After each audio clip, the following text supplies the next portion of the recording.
ನಮಸ್ಕಾರ ವೀಕ್ಷಕರೇ, ಇತ್ತೀಚೆಗೆ ಒಂದು ವಿಡಿಯೋವನ್ನು ಹಾಕಿದ್ದೆ. ತಾತನ ಆಸ್ತಿ ಮೊಮ್ಮಕ್ಕಳಿಗೆ ಯಾವುದೇ ರೀತಿಯಲ್ಲೂ ಹಕ್ಕಿರೋದಿಲ್ಲ, ಅದನ್ನ ತಪ್ಪಾಗಿ ಗ್ರಹಿಕೆ ಮಾಡಬೇಡಿ.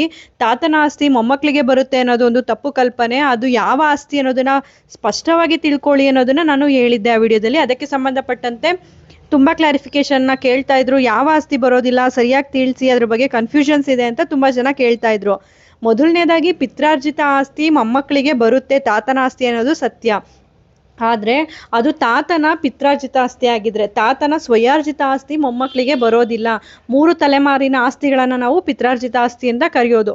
ಮೊದಲನೇದಾಗಿ ನೀವು ತಿಳ್ಕೊಬೇಕಾಗಿರೋದು ಯಾವುದು ಪಿತ್ರಾರ್ಜಿತ, ಯಾವುದು ಸ್ವಯಾರ್ಜಿತ ಅನ್ನೋದನ್ನ ತಿಳ್ಕೊಬೇಕಾಗುತ್ತೆ. ಸುಲಭವಾಗಿ ಹೇಳೋದಾದ್ರೆ, ಒಬ್ಬ ವ್ಯಕ್ತಿಯ ತಂದೆಯ ಆಸ್ತಿ ಆ ವ್ಯಕ್ತಿಯ ಮಕ್ಕಳಿಗೆ ಪಿತ್ರಾರ್ಜಿತ ಆಸ್ತಿ ಆಗ್ಬೇಕಂದ್ರೆ ಆ ವ್ಯಕ್ತಿಯ ತಂದೆಗೆ ಆ ಆಸ್ತಿ ಬಂದಿರೋಂಥದ್ದು ಪಿತ್ರಾರ್ಜಿತವಾಗಿರ್ಬೇಕು. ಆ ವ್ಯಕ್ತಿಯ ತಂದೆ ಏನಾದ್ರೂ ಅದನ್ನ ಸ್ವಂತ ಹಣದಿಂದ, ಸ್ವಂತ ಗಳಿಕೆಯಿಂದ ಸಂಪಾದಿಸಿರೋ ಆಸ್ತಿ ಆಗಿದ್ರೆ ಅದು ಆ ವ್ಯಕ್ತಿಯ ತಂದೆಯ ಸ್ವಯಾರ್ಜಿತ ಆಸ್ತಿ ಆಗಿದ್ದಾಗ ಅದು ಆ ವ್ಯಕ್ತಿಯ ಮಕ್ಕಳಿಗೆ ಪಿತ್ರಾರ್ಜಿತ ಆಸ್ತಿ ಆಗೋದಿಲ್ಲ. ಅದನ್ನ ಸ್ಪಷ್ಟವಾಗಿ ತಿಳ್ಕೊಳ್ಳಿ. ಒಬ್ಬ ಹಿಂದೂ ವ್ಯಕ್ತಿಗೆ ಪಿತ್ರಾರ್ಜಿತವಾಗಿ ಬಂದಂತ ಆಸ್ತಿ ಇರುತ್ತೆ ಅಂದ್ರೆ ಅವನ ತಂದೆ ತಾತನಿಂದ ಬಂದಿರುವಂತ ಆಸ್ತಿ ಇರುತ್ತೆ. ಆ ಆಸ್ತಿಗೆ ಯಾವುದೇ ಉಯಿಲನ್ನ ಬರೀದೆ ಆತ ಮರಣ ಹೊಂದಿದಾಗ ಆತನ ಪಿತ್ರಾರ್ಜಿತ ಆಸ್ತಿ ಅಂದ್ರೆ ತಂದೆಯ ಆಸ್ತಿ ಆಗಿರುತ್ತಲ್ಲ, ಆ ವ್ಯಕ್ತಿಯ ತಂದೆಯಿಂದ ಬಂದಿರುವಂತ ಆಸ್ತಿ ಇರುತ್ತೆ. ಅದು ಆ ವ್ಯಕ್ತಿ ಸಂಪಾದನೆ ಮಾಡಿರೋದಲ್ಲ, ಆತನ ತಂದೆಯ ಆಸ್ತಿ. ಆ ವ್ಯಕ್ತಿಯ ಮಕ್ಕಳಿಗೆ ಮತ್ತು ಮೊಮ್ಮಕ್ಕಳಿಗೆ ಪಾಲಿರುತ್ತೆ. ಆ ವ್ಯಕ್ತಿ ಏನು ಮೃತಪಟ್ಟಿರ್ತಾನೆ ಆ ವ್ಯಕ್ತಿ ಅದನ್ನ ಸಂಪಾದನೆ ಮಾಡಿರಲ್ಲ, ಅದು ಪಿತ್ರಾರ್ಜಿತ ಆಸ್ತಿ ಆಗಿರುತ್ತೆ, ಅವನ ಅಪ್ಪನ ಆಸ್ತಿ ಆಗಿರುತ್ತೆ ಅಥವಾ ಅವನ ತಾತನ ಆಸ್ತಿ ಆಗಿರುತ್ತೆ. ಆ ವ್ಯಕ್ತಿ ಮೃತಪಟ್ಟಾಗ ಆ ವ್ಯಕ್ತಿಯ ಆಸ್ತಿ ಏನಾಗುತ್ತೆ, ಅದು ಪಿತ್ರಾರ್ಜಿತ ಆಸ್ತಿ ಆಗುತ್ತೆ. ಯಾರಿಗೆ ಅಂದ್ರೆ ಮಕ್ಕಳಿಗೆ, ಮೊಮ್ಮಕ್ಕಳಿಗೆ.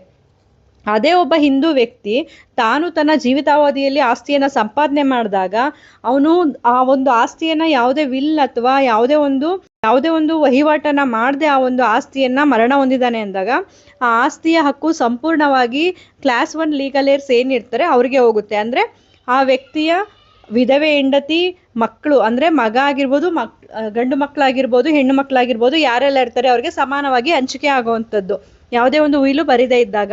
ಇದನ್ನ ನಾವು ತಿಳ್ಕೊಬೇಕು. ಆದ್ರೆ ಆ ಮಕ್ಕಳಿಗೆ ಈ ಆಸ್ತಿ ನೇರವಾಗಿ ಸಿಗೋದಿಲ್ಲ. ಯಾಕೆಂದ್ರೆ ಇದು ಆ ಮೃತಪಟ್ಟ ವ್ಯಕ್ತಿಯ ಸ್ವಯಾರ್ಜಿತ ಆಸ್ತಿ, ಪಿತ್ರಾರ್ಜಿತ ಆಸ್ತಿ ಅಲ್ಲ. ಆ ಮೊಮ್ಮಕ್ಕಳಿಗೆ ಇವರು ತಾತ ಆಗಿದ್ರು ಕೂಡ ಆ ವ್ಯಕ್ತಿಗೆ ಅದು ಸ್ವಯಾರ್ಜಿತ ಆಸ್ತಿ ಆಗಿರೋದ್ರಿಂದ ಪಾಲು ಸಿಗೋದಿಲ್ಲ. ಅದನ್ನ ಸ್ಪಷ್ಟವಾಗಿ ತಿಳ್ಕೊಳ್ಳಿ. ಮೃತಪಟ್ಟ ವ್ಯಕ್ತಿಯ ತಂದೆ ಆಸ್ತಿ ಆಗಿದ್ರೆ ಅವಾಗ ಆ ಮೊಮ್ಮಕ್ಕಳಿಗೆ ಅದರಲ್ಲಿ ಪಾಲಿರುತ್ತೆ.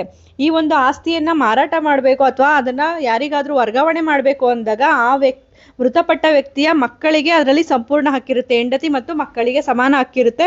ಅಲ್ಲಿ ಮೊಮ್ಮಕ್ಕಳ ಒಪ್ಪಿಗೆನ ತಗೋಬೇಕು ಅನ್ನೋ ಯಾವುದೇ ಕಂಡೀಷನ್ಸ್ ಇರೋದಿಲ್ಲ. ಆ ಮೊಮ್ಮಕ್ಕಳೇನಿರ್ತಾರೆ ಅವ್ರಿಗೆ ಒಂದ್ ವೇಳೆ ಮಕ್ಕಳಿದ್ರೆ ಅವಾಗ ಅವ್ರಿಗೆ ಅದು ಪಿತ್ರಾರ್ಜಿತ ಆಸ್ತಿ ಆಗುತ್ತೆ ಹೊರತು ಆ ಒಂದು ಮೃತ ವ್ಯಕ್ತಿಯ ಮಕ್ಕಳಿಗೆ ಇದರಲ್ಲಿ ಯಾವುದೇ ರೀತಿಯಾದಂತಹ ಹಕ್ಕು ಬರೋದಿಲ್ಲ. ಇದನ್ನ ಸ್ಪಷ್ಟವಾಗಿ ತಿಳ್ಕೊಳ್ಳಿ. ಪಿತ್ರಾರ್ಜಿತ ಆಸ್ತಿ, ಸ್ವಯಾರ್ಜಿತ ಆಸ್ತಿ ಬಗ್ಗೆ ಕನ್ಫ್ಯೂಷನ್ ಮಾಡ್ಕೋಬೇಡಿ. ಹಾಗೂ ಒಂದ್ ವೇಳೆ ಕನ್ಫ್ಯೂಷನ್ಸ್ ಇದ್ದಾಗ ಈ ವಿಡಿಯೋ ಕೆಳಗೆ ಕಮೆಂಟ್ ಅನ್ನ ಮಾಡಿ ತಿಳಿಸಿ.